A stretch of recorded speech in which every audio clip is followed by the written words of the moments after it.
कुंभ राशि वाले बंधुओं, आप सभी का बहुत बहुत स्वागत है मंथन भिंड यूट्यूब चैनल में। तो कुंभ राशि वालों, ध्यान से समझिए।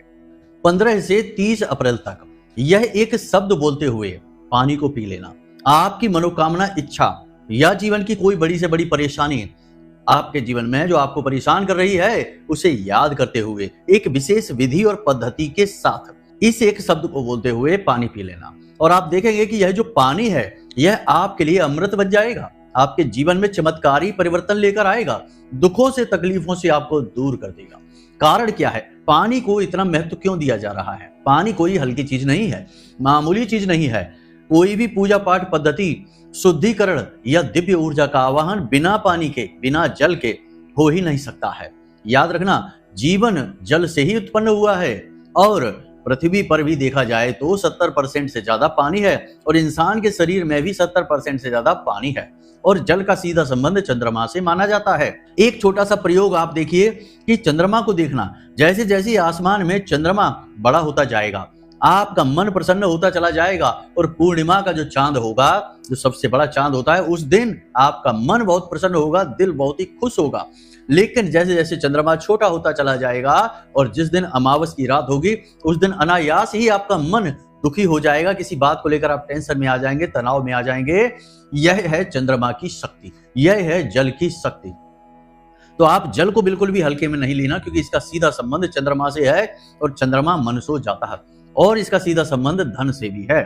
कहा जाता है कि जिन लोगों के जीवन में जल बर्बादी होती है, जैसे कि वो हर बात में पानी बहुत बर्बाद करते हैं, उनके घर के नलों से भी पानी लगातार टपकता रहता है, ऐसे लोगों के जीवन में पैसा कभी नहीं आता, माता लक्ष्मी की कृपा कभी नहीं आती है।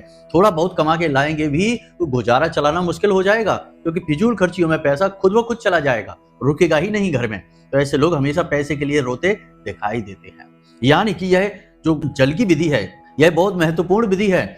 यदि आपने जल का सही तरीके से प्रयोग करना सीख लिया, तो जल आपकी हर मनोकामना पूरी कर सकता है, हर एक इच्छा पूरी कर सकता है, नकारात्मकता को दूर भगा सकता है। नकारात्मकता है क्या? अशुद्धि है। जी हाँ, ध्यान से समझिए।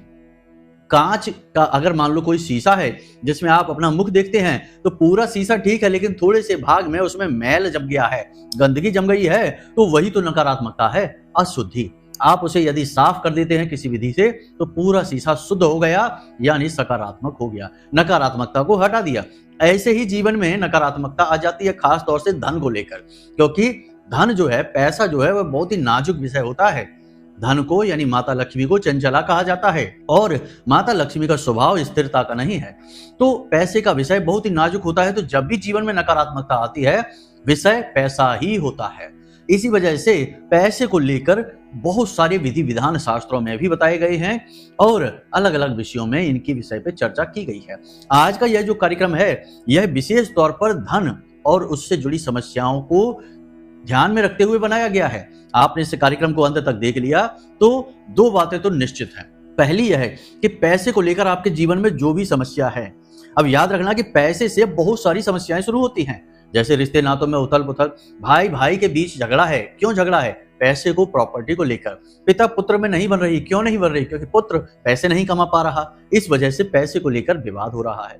पति पत्नी के बीच भी खींचतान है, नकारात्मकता है, क्योंकि पति पत्नी की जरूरतें पूरी नहीं कर पा रहा, कभी कभी जरूरतें किसी की ज्यादा होती हैं, तो मूल जरूरतें भी पूरी नहीं कर पा रहे, तो झगड़ा होने लगता है और वही अलगाव का कारण बनता है। तो मूल में देखा जाए तो कारण बहुत सारी समस्याओं का धन ही बनेगा। तो आज इस कार्यक्रम को यदि आप अंत तक देखते हैं, तो एक बात तो निश्चित है कि आपके जीवन में धन का आगमन होगा, 100% गारंटी है। अब कहां से होगा? ऐसा नहीं है कि कोई आपको लाखों करोड़ों रुपए देकर चला जाएगा, नहीं, इस तरह से पैसा आता नहीं। ये बातें भी अच्छी नहीं, व्यवहारिक बातें नहीं है, झूठ है, अनर्गल है। पैसा जो आपने कर्म किया है, जिसके लिए आपने मेहनत की है, वह पैसा आपको मिलेगा। होता तो यही है कि मेहनत का भी फल नहीं मिलता। बहुत सारे लोग कहते हैं कि गुरुजी हम मेहनत तो बहुत करते हैं, लेकिन फायदा बहुत ही कम होता है। बहुत सारी उम्मीदें होती है जिन पर पानी फिर जाता है। पैसा आता भी है तो रुकता नहीं है। यानी कि पैसा आपके जीवन में आएगा, आपका रुका हुआ धन आएगा, आपकी उम्मीद जहां से थी वहां से आएगा। आपने प्रॉफिट के लिए कहीं इन्वेस्ट किया था तो वहां से प्रॉफिट निकलेगा, यानी पैसा आपके जीवन में आगमन बनेगा, फ्लो बनेगा पैसे का। ठीक है, पहली चीज तो यह है। दूसरी चीज, आप कर्जे में हैं, कोई आपको परेशान कर रहा है, शत्रु बाधा है, कोई विवाद है, कोर्ट कचहरी का मैटर है, कहीं पर भी आप उलझे हुए हैं, बहुत बुरी तरीके से पैसे को लेकर स्थिति खराब है, तो अब इस स्थिति में भी आपको निवारण प्राप्त होगा। जी हाँ, यानी आपके विवाद समाप्त हो जाएंगे, कर्जा है तो वह समाप्त हो जाएगा, धीरे धीरे होगा, रातों रात नहीं होगा, लेकिन होगा जरूर, ये बात निश्चित है। और इसके परिणाम आपको 7 दिन के अंदर दिखाई देंगे। यह जो हम आपको शब्द बता रहे हैं और एक विशेष विधि बता रहे हैं, इस विधि के आधार पर आप जल में इस शब्द को बोलकर पिएंगे तो आप देखेंगे कि चमत्कार 7 दिन के अंदर आपको परिणाम दिखेंगे गारंटी के साथ। जी हाँ, इसी के साथ साथ ग्रहों के परिवर्तन के, राशि परिवर्तन और नक्षत्र परिवर्तन के आधार पर जीवन में कुछ मूलभूत बदलाव, कुछ जरूरी काम जो आपको करने हैं और कुछ ऐसी चीजें जिनसे आपको पीछा छुड़ाना है, इनके विषय में भी चर्चा करेंगे। और अंत में आपको बताएंगे वह महाशक्तिशाली प्रयोग, जिस प्रयोग को करने मात्र से 7 दिन के अंदर अंदर हर एक प्रकार की बाधा समाप्त हो जाती है, नकारात्मकता दूर हट जाती है। जैसा हमने आपसे कहा था अभी कि शीशे के ऊपर थोड़ा सा मैल कहीं जमा है तो वह आपके चेहरे को स्पष्ट नहीं दिखाएगा, तो वही तो नकारात्मकता है। तो वही जो मैल आपके जीवन में जम गया है, कार्य चाहे धन रहा हो चाहे कुछ भी रहा हो, वह मैल साफ हो जाएगा। ऐसा शक्तिशाली, महाशक्तिशाली प्रयोग अंत में कार्यक्रम के आपको हम देंगे। यानी आज का यह कार्यक्रम बहुत सारी विशेष गूढ़ विषयों को लेकर आया है। इसे अंत तक देखना आपका धर्म है, आपका फर्ज है, वरना आप अपने साथ ही नाइंसाफी कर बैठेंगे और अपने पूरे परिवार को भी दुख परेशानियों में झोंक देंगे। क्योंकि देखिए, आप परेशान, आप दुखी, आप कष्ट में, तो आपका पूरा परिवार भी कष्ट में होगा ना। ऐसा तो नहीं होता कि एक ही व्यक्ति परेशान है और परिवार के सारे लोग मजे कर रहे हैं, ऐसा तो नहीं होता है। तो बस यही आपके साथ होगा। ठीक है, तो उम्मीद करते हैं कि सारी बातें आपको समझ में आ गई हैं। अब आप कार्यक्रम में अंत तक अवश्य ठहरेंगे। तो चलिए महामाई को याद करते हैं। कमेंट बॉक्स में लिखिए पूरे भक्ति भाव के साथ, जय मां भद्रकाली कृपा करो। महामाई आपके ऊपर कृपा करेंगी, हमें पूर्ण विश्वास है। एक बार नहीं 3 बार लिखना, ठीक है। तो चलिए बंधु, अब अपने कार्यक्रम को शुरू करते हैं, मूल विषय को प्रारंभ करते हैं। प्यारे मित्रों, हमारे अत्यंत प्रिय और परम पूज्य अमिताचार्य जी के पास माँ बगलामुखी और माँ भद्रकाली की साधनाओं का वर्षों का अनुभव है और माता रानी की इनके ऊपर पूर्ण कृपा और सिद्धि है। आचार्य जी ने अपने सटीक कुंडली विश्लेषण और श्रेष्ठतम उपायों के माध्यम से हजारों लोगों के जीवन को खुशियों से भरा है। आचार्य जी का कुंडली विश्लेषण और उपाय करवाने का तरीका इतना अद्भुत है कि जीवन के हर एक दुख और कष्ट का कारण जड़ से ही समाप्त हो जाता है।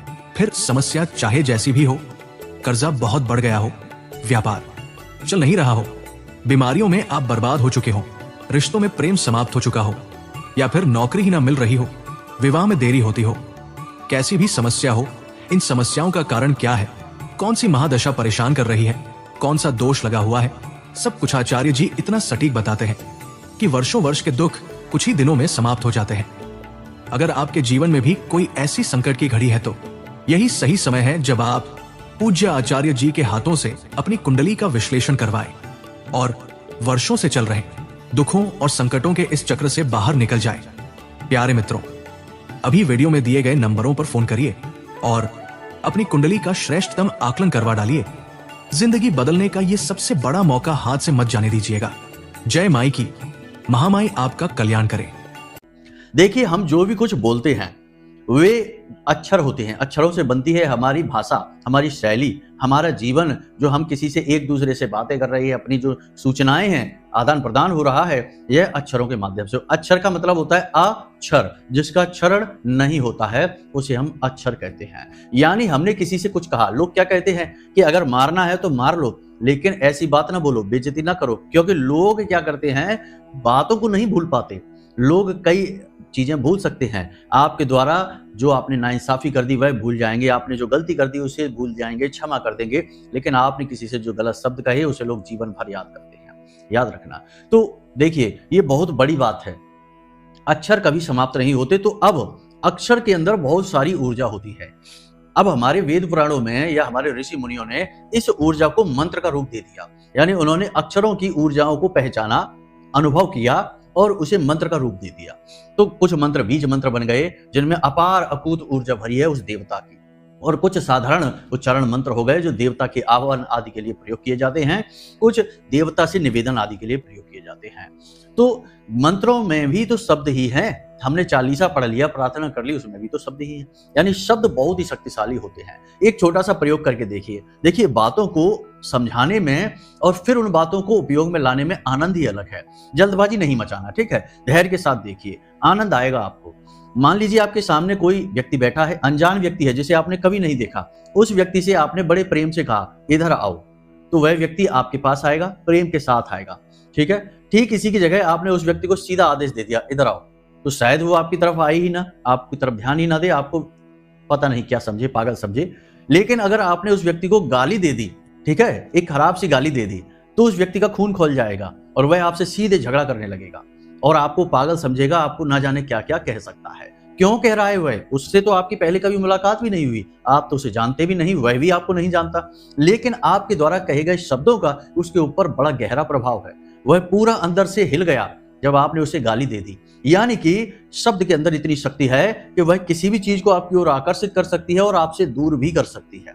दोनों ही बातें हैं।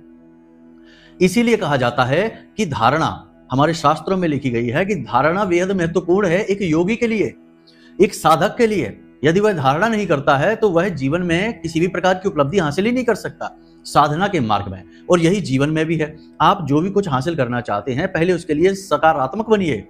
जैसे कि आप कोई अच्छी नौकरी प्राप्त करना चाहते हैं तो पहले आपको अपने मन में ये विचार रखने होंगे कि आप उस नौकरी के काबिल हैं, आप उसकी योग्यता रखते हैं, और आपको मन में अनुभूति लानी होगी कि आप उस नौकरी को प्राप्त करने के काबिल हैं और प्राप्त करके ही रहेंगे, वह नौकरी आपके लिए ही बनी है। तो ये जो आपके शब्द होंगे, आपके जो भाव होंगे, ये उस नौकरी को आपकी ओर आकर्षित करेंगे।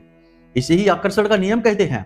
आज के समय में इसे लॉ ऑफ अट्रैक्शन कहने लग गए हैं, लेकिन हमारे शास्त्रों में तो इसे बहुत समय से प्रयोग में किया जा रहा है, और इसे प्रयोग करते हुए तो देवी देवताओं को भी आकर्षित कर लेते हैं।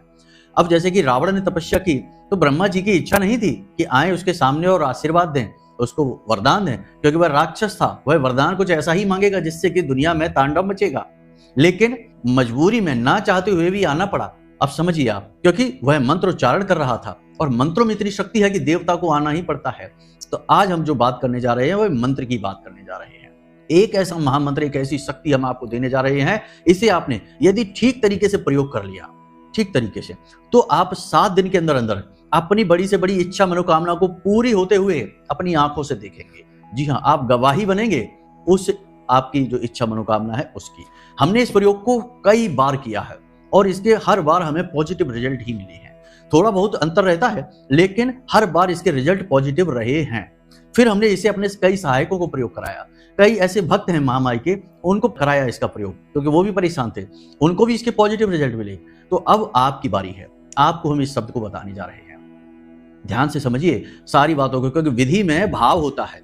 विधि केवल एक तरीका नहीं है कि इस तरीके से चलिए, वह भाव है। तो यदि भाव नहीं लाएंगे, केवल विधि अपनाएंगे, तो शायद काम ना बने, क्योंकि भाव प्रधान तो बहुत ही जरूरी है ऊर्जाओं को साधने के लिए, ठीक है। तो यहां पर आप समझती जाइए, आपको क्या करना है कि रात्रि के समय जब आप सोते हैं, उस समय आपकी बॉडी रिचार्ज होती है। विज्ञान की भाषा में कहें, दिमाग आपका रीसेट होता है, बॉडी आपकी रिचार्ज होती है। आप पुरानी थकान से उबरते हैं और आप तरोताजा होते हैं। ऊर्जा आपकी व्यवस्थित होती है, संतुलित होती है, ठीक है। विचार भी आपके शांत होते हैं। आध्यात्मिक स्तर पर यदि कहा जाए तो उस समय हमारा शरीर पूर्ण रूप से निष्क्रिय हो जाता है और हमारा जो सूक्ष्म शरीर है वह उस आध्यात्मिक जगत से अपने संपर्क को जोड़ता है और अपने जीवन के उद्देश्य को जानने की कोशिश करता है और तमाम देवी देवताओं की कृपा और आशीर्वाद प्राप्त करने की कोशिश करता है, ताकि आपको जीवन में सहायता प्राप्त हो। अब इस बात के क्या प्रमाण है? देखिए, प्रमाण बहुत सारे हैं, आप इंटरनेट पर सर्च करके देख लेना। बहुत सारे वैज्ञानिक ऐसे हैं जो अपनी खोजों में जाकर ऐसे उलझे कि फिर उन्हें समाधान ही नहीं मिला, तो वे सोए, तो सोते समय सपने में उन्हें उस समस्या का समाधान देखा। ऐसे जैसे हमारे यहाँ एक बड़े गणितज्ञ हुए रामानुजन, उनका कहना यह था कि जब उन्हें कोई सवाल का जवाब नहीं मिलता तो वो सो जाते हैं, और जब वो सोते हैं तो एक देवी माता थी जिनकी उनके ऊपर कृपा थी, तो माता सपने में आकर उन्हें लिख कर बताती थी लाल रंग की दीवार पर कि इस समस्या का यह समाधान है, इस सवाल को इस तरह हल करना है। और जब वो जागते थे तो हल करते थे तो सवाल हल हो जाता था। यानी सपने में उनका जो सूक्ष्म शरीर है वह दैवीय ऊर्जा के संपर्क में आता था। इसीलिए आपको सपने में तरह तरह की चीजें, तरह तरह के लोग, तरह तरह की स्थितियां दिखाई देती हैं, कई बार डरावनी और कई बार अच्छी। ये समझ में आया आपको? तो आप जब सोने जाएं रात्रि के समय, तो उस समय से यह प्रयोग शुरू होगा। आपको क्या करना है कि एक पात्र लेना है, तांबे का पात्र ले लें क्योंकि तांबा शुद्धता का प्रतीक होता है। तांबे के पात्र में आपको थोड़ा सा जल डालना है, छोटा सा पात्र ले लें, ज्यादा नहीं, जितना आप पी सकते हैं उतना ही, ठीक है। तांबे के पात्र में आप थोड़ा सा जल डालें, उसमें आप एक तुलसी का पत्ता डालें, ठीक है। अब कोई कहेगा रात्रि में कैसे तोड़ाएंगे तुलसी का पत्ता, बिना नहाए कैसे तोड़ लेंगे, तो अरे समाधान भी तो होते हैं चीजों के, केवल समस्याएं ही तो नहीं होती हैं। तो ठीक है, आप नहीं तोड़िए, आप बालक से तोड़वा लीजिए, बालक जिसकी उम्र 9 वर्ष से कम है उससे तोड़वा लीजिए, उसके लिए ये क्षमा है, उसके लिए अपराध नहीं है, ठीक है। और दिन के समय तोड़वाइए और उसे पूजा घर में रखवा दीजिए, रात्रि में उसे अपने पात्र में डाल दीजिए।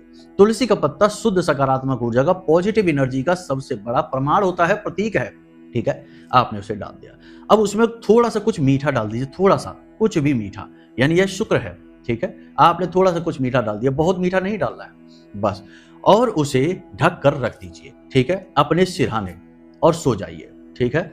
अब आपको क्या करना है कि अगले दिन जब आप सोकर जब आप जागे तो उस समय आपको सीधे बैठना है, अपने ही बिस्तर पर पालथी मार के बैठ जाते हैं सुखासन में, ठीक है। बैठना है और बैठने के बाद में आपको कराग्रे मंत्र करना है, क्योंकि यह तो दिन की शुरुआत की पहली पद्धति है, कराग्रे मंत्र करना है। कराग्रे वर्षते लक्ष्मी कर मध्य सरस्वती, इस प्रकार से आपको करना है। और उसके बाद में आपको स्थान देवताभ्यो नमः, स्थान देवताभ्यो नमः, स्थान पर जो भी देवता हैं उस समय उनको नमः, ठीक है। उसके बाद आपको पितृ देवताभ्यो नमः, 3 बार बोलना है ये चीजें, पितृ देवताभ्यो नमः, पितृ देवताओं को नमः करनी है क्योंकि उनके ही वंशज हैं आप, उनको सबसे पहले, ठीक है। उसके बाद आपको कुल देवताभ्यो नमः, क्योंकि आपके कुल के जो पालनहार हैं, रक्षक हैं, आपके कुल के सुख दुख से जुड़े हुए हैं, उस देवी देवता को नमः, ठीक है। ये 3 क्रिया यानी 3-3 बार ये मंत्र आपको बोलना है। उसके बाद आपको उस बर्तन को उठाना है, उस पात्र को उठाना है और उसमें से जल निकाल कर किसी पीने वाले बर्तन में डाल देना है, ठीक है। अब उस तांबे के बर्तन को तो आप जूठा नहीं करेंगे क्योंकि वह दिव्य शक्तियों के संपर्क में आया है, ठीक है, तो उससे तो जूठा नहीं करेंगे, तो पीने वाले किसी बर्तन में डाल दीजिए। जिस बर्तन में आप डालें वह कांच का होगा तो सर्वोत्तम होगा, क्योंकि वह चंद्रमा का सूचक बन जाएगा। जल भी चंद्रमा का सूचक है तो इसकी शक्ति कई गुना बढ़ेगी, तो कांच के गिलास में इसे आप डाल दीजिए, तुलसी की पत्ती वगैरह सब इसमें डाल दीजिए, ठीक है। उसके बाद इस जल को आपको ऐसे देखना है, ठीक है, ध्यान से समझना है, विधि को अच्छी तरह से समझ लेना, भाव को समझना है। जल उस समय जीवित है, जीवंत है, क्योंकि उसमें माता तुलसी का सहयोग प्राप्त हो गया है, ऊर्जा पॉजिटिव है, रिचार्ज है पूरी तरह से, और आपकी हर एक इच्छा मनोकामना को पूरी करने का दम रखता है, ठीक है। तो आपने उसे देखना है, गौर से उसकी ओर देखना है, और उसको देखते देखते आपकी जो इच्छा, जो मनोकामना है, एक ही इच्छा को रखना है 7 दिन, रोज बदलनी नहीं है। जो इच्छा मनोकामना है कि हमारी नौकरी लग जाए, तो लग जाए नहीं बोलना है, नौकरी लग चुकी है, ठीक है। ये अजीब बात है, लगी नहीं है तो कैसे सोच लें कि लग चुकी है। अरे भाई, धारणा, भगवान के मंदिर में जाते हैं तो सामने तो पत्थर की मूर्ति है, तो वहां देवता तो नहीं बैठे ना, लेकिन आप मान लेते हैं कि ये मूर्ति ही देवता है, इसीलिए तो भाव से हाथ जोड़ते हैं, मंत्र बोलते हैं, तो धारणा ही तो है। तो ये धारणा आपको करनी है, ठीक है, कि आपकी नौकरी लग चुकी है, कर्जे से मुक्ति चाहिए, आप कर्जे से मुक्त हो चुके हैं, ठीक है। इस तरह मन में भाव लाना है कि आपका हो, फिर आप अनुभव करिए कि आपको जब आप नौकरी लगेगी तो कैसा महसूस कर रहे हैं। जब आपको कर्जे से मुक्त हो गए हैं, जीवन बहुत अच्छा हो गया, खूब पैसा कमा लिया है, कैसा महसूस कर रहे हैं, ठीक है। अब आपको 11 बार बोलना है इस मंत्र को, ध्यान से देखना, ओम ह्रीम श्रीम क्लीम नमः, ओम ह्रीम श्रीम क्लीम नमः। इस मंत्र को आपको बोलना है 11 बार, ठीक है। गिनती चाहे तो उल्टे हाथ से ऐसे कर सकते हैं, गिनती कर सकते हैं, या फिर अंदाजा लगा लीजिए कि 11 बार बोलना है, कम नहीं बोलना है, इससे ज्यादा भी बोल सकते हैं, कोई दिक्कत नहीं होगी, कम नहीं बोलना है, ठीक है। तो इस मंत्र को आपको बोलना है ह्रीम श्रीम क्लीम नमः, इस मंत्र को बोलना है। इसमें देखिए जो ह्रीम आपने बोला है वह माँ बगलामुखी को समर्पित है। कुछ लोग इसे हिलीम बोलते हैं, हम भी इसे हिलीम ही बोलते हैं, लेकिन अभी यहाँ पर कुछ लोग आ जाएंगे तो कहेंगे कि अरे लिखा तो ह्रीम है और बोल रहे हिलीम है। तो ह्रीम और हिलीम ये एक ही हैं, बोलने की पद्धतियां अलग हैं। उसके बाद श्रीम माता लक्ष्मी हैं और क्लीम माँ काली है। माँ काली के साथ साथ कामदेव, कृष्ण और आकर्षण का सबसे शक्तिशाली मंत्र है यह। इन तीनों मंत्रों को मिलाकर समायोजित करके यह महामंत्र बना हुआ है। इस मंत्र को आपको बोलना है और उसके बाद उस जल को आपको पी जाना है, तुलसी के पत्ते को मुख में रख देना है। ठीक है, मुख में तुलसी दल है और यह सबसे शक्तिशाली जल आप पी चुके हैं। अब आंख बंद करके थोड़ी देर के लिए वहीं बैठना है और इस जल ने आपकी इच्छा पूरी कर दी है, इस भाव को रखना है अपने मन में, यानी आपका काम हो चुका है। इसे आप महसूस करिए कि आज आपकी नौकरी लग गई है, आज आप नौकरी पर गए हैं और आप नौकरी का आनंद ले रहे हैं। कर्जे से मुक्त हो चुके हैं, कर्जे से मुक्त जीवन का आनंद ले रहे हैं। वैवाहिक जीवन में कष्ट है, ठीक है, तो वैवाहिक जीवन का कष्ट समाप्त हो चुका है। पति पत्नी बड़े ही जीवन का सुख का और अपने जीवन के आनंद में डूबे हुए हैं, ठीक है। इस तरीके से आपको अनुभव करने हैं, यानी धारणा, ठीक है, धारणा, ध्यान, समाधि। तो ध्यान की शुरुआत धारणा से ही होती है। लोगों से कहिए ध्यान लगाइए तो वो पूछते किस चीज पर ध्यान लगाएं, तो उनको अब ऐसे तो जो बड़ा साधक है उसे तो किसी चीज की आवश्यकता नहीं, वह शून्य में ध्यान लगाएगा, विचार शून्य होगा धीरे धीरे। लेकिन जो शुरुआती होते हैं उनसे कहा जाता है दीपक की लौ पर ध्यान लगाओ, शिवलिंग पर ध्यान लगाओ, भगवान की फोटो पर ध्यान लगाओ, भगवान के चरणों पर ध्यान लगाओ। तो ये उनकी धारणा है, ठीक है। धारणा से ही फिर ध्यान तीव्र होने लगता है, तो शून्य की ओर आकर्षण बढ़ने लगता है, चीजें गायब होने लगती हैं। तो धारणा जीवन का आधार है, बिना धारणा के जीवन संभव ही नहीं। खुद सोचिए आप कि कोई जैसे मानकर चलिए कि ताजमहल बना या कोई भी और इमारत बनी, आपका घर बनाया आपने, तो पहले घर बना, लेकिन घर तुरंत तो नहीं बना। घर बनने से पहले आपके मन में घर बनाने के विचार आए, आपने विचारों को पक्का किया, फिर आपने मकान का नक्शा बनाया, कहीं से बनवाया या खुद बनाया कि इस तरह से बनाना है, फिर आपने मकान बनाया। यानी इससे पहले बहुत लंबी प्रक्रिया गुजरी और ज्यादातर प्रक्रियाएं आपके दिमाग में थी, यानी धारणा थी कि मकान बनवाना है, इस तरह बनवाना है, और आपने आंख बंद करके हो सकता है कि मकान को देखा भी हो कि बनने के बाद इस प्रकार का दिखेगा मकान, इस तरीके का होगा। ये चीजें धारणा में आती हैं। धारणा के बिना कोई भी चीज वास्तविक रूप ले ही नहीं सकती है। इसीलिए इंग्लिश में कहावत है थॉट्स बिकम थिंग्स, यानी कि जो हमारे विचार हैं वही चीजों में परिवर्तित होते हैं। ये धारणा का विधान है, ठीक है। तो आपको इस प्रकार की धारणा करनी है और इसका प्रयोग करना है। इस प्रयोग को यदि आपने ठीक तरीके से कर लिया, देखिए शक बहम यदि रहेगा तो नहीं, कुछ नहीं हो सकता है। समर्पण तो करना ही पड़ेगा, ठीक है। डिवोशन, डेडिकेशन, ये शब्द हैं, समर्पण, ठीक है। कोई भी चीज के प्रति आप समर्पित नहीं है, आपका उद्धार नहीं होगा।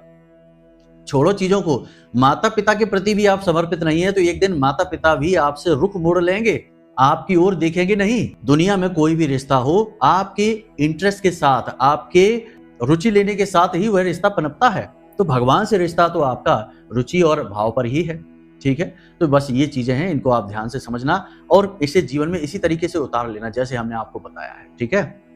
अब आपको बताते हैं जीवन से संपूर्ण नकारात्मकताओं को मिटा देने वाला महामंत्र। मां बगलामुखी का यह मंत्र है। पिछले कार्यक्रमों में भी हम इसके बारे में बता चुके हैं, फिर से बता रहे हैं, इसे ध्यान से समझ लीजिए। और इस मंत्र को रात्रि के समय या सुबह सोकर जागते ही सूर्योदय से पहले 10 से 15 बार ही बोल लेना, 10 से 15 मिनट के लिए बोल लेना। आपके जीवन से सारे दुख, सारे कष्ट, सारी नकारात्मकताएं, यानी आपके जीवन का जो शीशा है उस पर जमा हुआ मैल ऐसे छट जाएगा जैसे कि वह कभी था ही नहीं। बहुत शक्तिशाली मंत्र है। स्तंभन की देवी महामाई मां बगलामुखी से संबंधित है, 8वीं महाविद्या है ये। तो इस मंत्र को आप ध्यान से समझिए, पहले भी बता चुके हैं, फिर बता रहे हैं, और इसे नोट कर लीजिए, ठीक है। आपके वीडियो की स्क्रीन पर यह मंत्र दिखाई देगा, ध्यान से इस मंत्र को समझ लीजिए। ओम ह्लीम ऐं श्रीं क्लीं श्री बगलालने मम रिपून नाशय नाशय मम ऐश्वर्याणि देहि देहि शीघ्रम मनवांछितम कार्य साधय साधय क्लीं स्वाहा। इस मंत्र को इस प्रकार से आपको बोलना है। 10 से 15 मिनट के लिए बोल लीजिए, सारे ग्रह बराबर हो जाएंगे, दुख समाप्त हो जाएंगे, नकारात्मकताएं छट जाएंगी। जी हाँ बंधुओं, ये प्रयोग बहुत ही आजमाए हुए हैं, बहुत ही शक्तिशाली इनके परिणाम हैं, बशर्ते कि फिर से वही हम कहेंगे ये भाव बहुत ही महत्वपूर्ण है, ठीक है। उम्मीद करते हैं सारी बातें आपको समझ में आ गई हैं। आचरणों के विषय में हम पिछले कार्यक्रम में बात कर चुके हैं, फिर आने वाले कार्यक्रमों में भी बात करेंगे और ग्रहों के आधार पर सटीक भविष्यवाणियां भी आपके जीवन की करने वाले हैं। तो अगले कार्यक्रम में उसके विषय में चर्चा करेंगे। अभी के लिए हमने सोचा कि आपको बता दें कि समय के अनुसार किस प्रकार परिवर्तन लाकर जीवन में मनोकामनाओं को आप पूर्ति कर सकते हैं, ठीक है। चलिए बंधुओं, आज के इस कार्यक्रम को यही विराम देते हैं। यदि मन में कोई प्रश्न उठे, कुंडली का विश्लेषण कराना है, तो कोई चिंता की बात नहीं है। नंबर हमने दे दिए हैं वीडियो में, इन नंबर पर फोन करिए, छोटी सी दक्षिणा लगेगी, ठीक है। कोई कहेगा फ्री में नहीं कर सकते, तो बिल्कुल फ्री में कर सकते हैं। बहुत सारे लोगों की कुंडली हमने फ्री में की है, लेकिन फ्री में जिनके पास दुख है, तकलीफ है, क्षमता नहीं है, उन्हीं का तो करेंगे ना, वरना अगर सबका काम फ्री में होने लगा तो फिर हमारा ये वस्त्र हैं, ये जो टेक्नोलॉजी है, महामारी के लिए प्रसाद है, ये सब कहां से आएगा? ये दुनिया तो फ्री नहीं चलती ना। इसलिए थोड़ी सी छोटी सी दक्षिणा, लोग तो हजारों रुपए लेते हैं, हमने तो जरा सी दक्षिणा रखी है प्रसाद स्वरूप। बस इस दक्षिणा के साथ में आपका कुंडली का विश्लेषण कर दिया जाएगा। हम स्वयं करके आपको कुंडली का विश्लेषण देंगे और आपके जीवन की बाधाएं, समस्याएं और उनके समाधान, निराकरण सटीक उपायों के साथ आपको करके देंगे। ठीक है, हजारों लोगों ने इसका लाभ लिया है, आप भी ले लीजिए, मौका हाथ से मत जाने देना। ठीक है, चलिए बंधु, आज के इस कार्यक्रम को यही विराम देते हैं। हमेशा हंसते रहिए, मुस्कुराते रहिए। ठीक है, जीवन की दवा मुस्कुराना, और महामारी पर अपनी आस्था और विश्वास बनाकर रखिए, क्योंकि आपका उद्धार वहीं से होना है। सबका वहीं से हुआ है, आपका भी होगा। ठीक है, प्रेम से बोलिए जय माई की। महामाई आपका कल्याण करें। धन्यवाद। हमारे प्रिय और परम पूज्य आचार्य जी ने अपनी साधनाओं के अनुभवों पर आधारित शक्तिशाली उपाय और क्रियाओं के माध्यम से हजारों लोगों के जीवन को पूरी तरह से बदला है।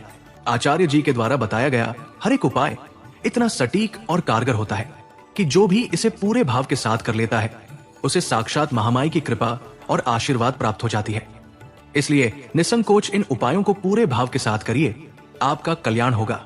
जय माई की।